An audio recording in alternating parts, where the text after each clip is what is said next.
A 20-year-old Filipino tennis sensation named Eala has completely electrified the crowds at Melbourne Park. We're heading live to Eala, who's stationed at Garden Square tonight. Before Coco Gauff had even wrapped up her own match, she was already offering apologies to her opponent's supporters.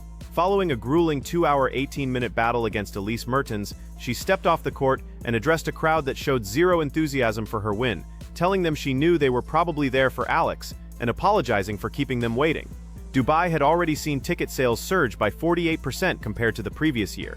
The roar was so intense that Jessica Pegula could pick it up from her hotel room. The Aviation Club was completely sold out for a player sitting at 47th in world rankings, even with 18 of the top 20 competitors in the tournament draw. During her press conference, Goop made an even sharper observation. She pointed out to reporters that Yalas's supporters had actually shown her more courtesy than what other players had experienced that week, making specific mention of fans who had been shouting between serves in previous matches.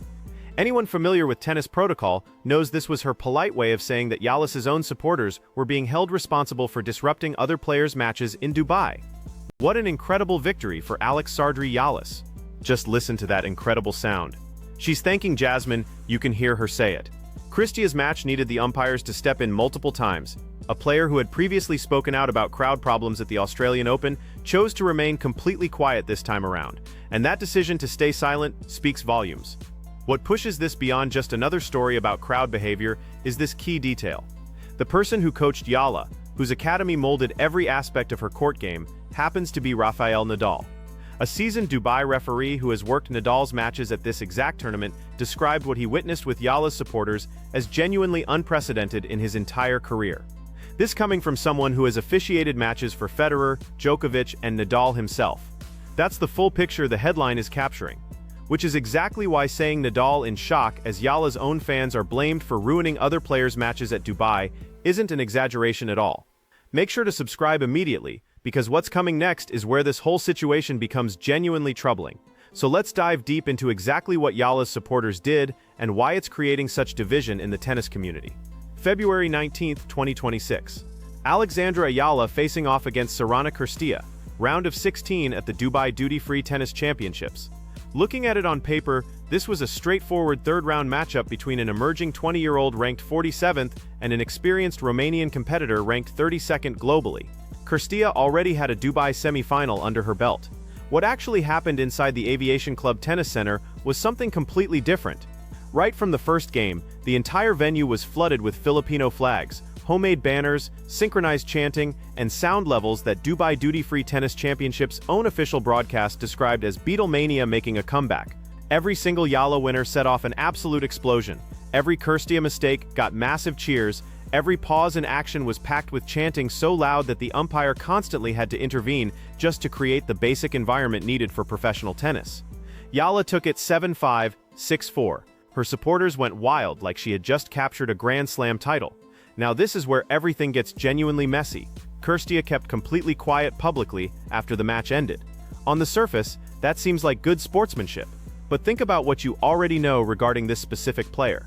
Just a few weeks before at the Australian Open, Cîrstea had made a public complaint about Naomi Osaka being too vocal between points.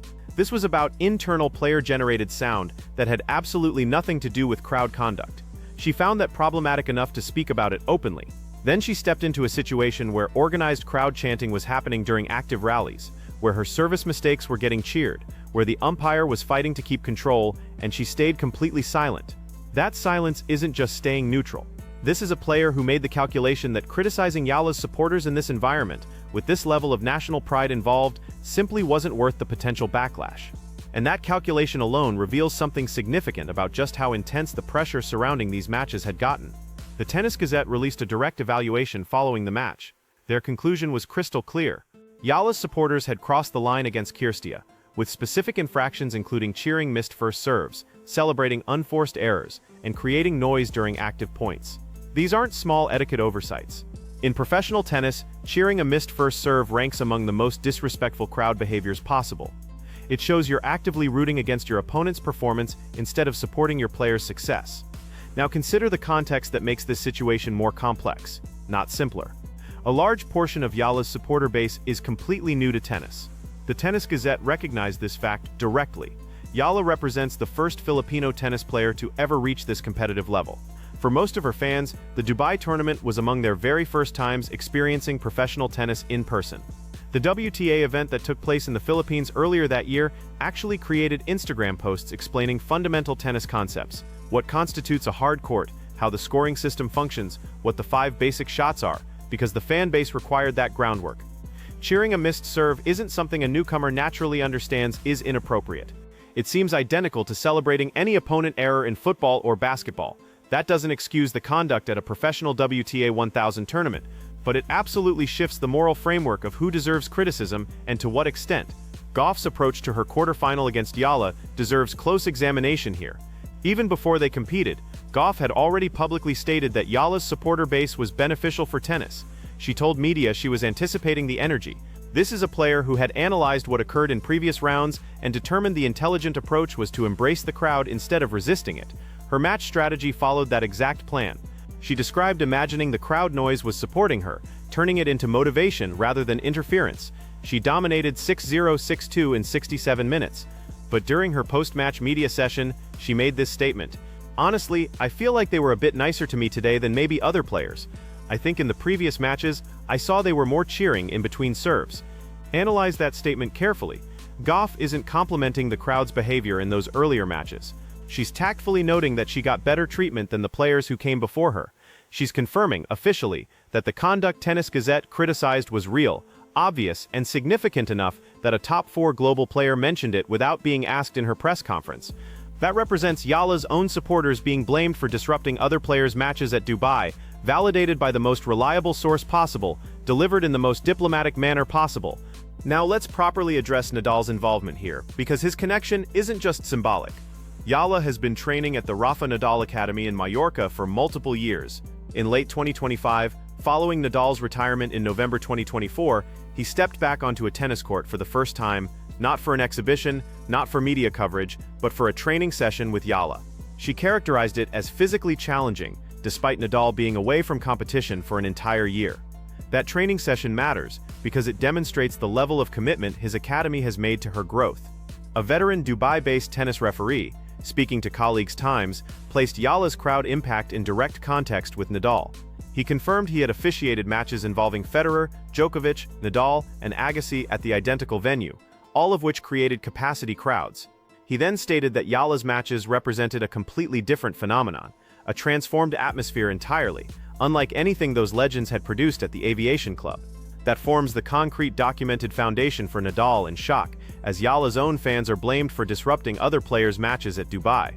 This isn't symbolic language, it's a direct assessment made by a professional who has worked on the same court during Nadal's own matches at this tournament. Sky Sports tennis commentator Gigi Salmon described the bigger picture. In Dubai, it was like a pop concert. It was like Taylor Swift was performing. People were screaming, and maybe that can become a burden at some point. That final part, maybe that can become a burden, deserves careful consideration, because Eala herself is already navigating something that most players her age never have to consider. She entered Dubai ranked 47th. She departed ranked inside the top 32, with guaranteed seeding at all 4 Grand Slams. The crowd energized her. She admitted that openly, and she also clarified she would compete just as intensely without them. But whether this degree of passionate, one-sided support eventually creates problems for tournament organization, for opposing players, for Eala's own ability to remain focused, represents a valid concern. Dubai tournament officials recorded a 48% year-over-year increase in ticket sales during the Women's Week. The demand for Eala's matches was characterized by the same referee as exceeding anything he had encountered in crowd management experience. What the Dubai situation ultimately revealed is a challenge that nobody in professional tennis has had to solve at this magnitude before. How do you handle a supporter base that is genuinely unfamiliar with the sport, emotionally invested in one player, and large enough to essentially control a WTA 1000 venue? The umpire interventions during the Kirstia match proved inadequate. Signs requesting silence, visible during Eala's matches in Abu Dhabi the previous week, also failed to work. It apparently required someone with a microphone making a direct stadium announcement to achieve any crowd management whatsoever.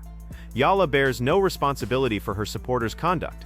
She has managed the attention with consistency and appreciation, and nothing she has expressed or demonstrated on court has promoted disrespect toward opponents. But the discussion about what her supporter base does inside tournament facilities is occurring whether anyone desires it or not. Goff initiated it publicly, Tennis Gazette documented it plainly, and a Dubai referee validated it through historical context. The fans who cheered Kirstia's missed serves weren't acting with malice, but they were being disruptive. And at a professional level, the difference between passionate and disruptive represents exactly the boundary that separates outstanding crowd energy from something that undermines the competitive integrity of a match. That boundary was crossed in Dubai. The evidence is recorded, the witnesses are trustworthy, and the silence from the player most impacted communicates more than any post-match interview ever could. If this analysis provided you with insight into the Eala situation that the highlight coverage completely missed, subscribe to the channel. Every week this channel moves beyond the final score and explores what actually occurred, why it's significant, and what it means for tennis moving forward. Click the subscribe button, enable notifications, and share this with anyone who assumes they already understand the complete Dubai situation because they most likely don't.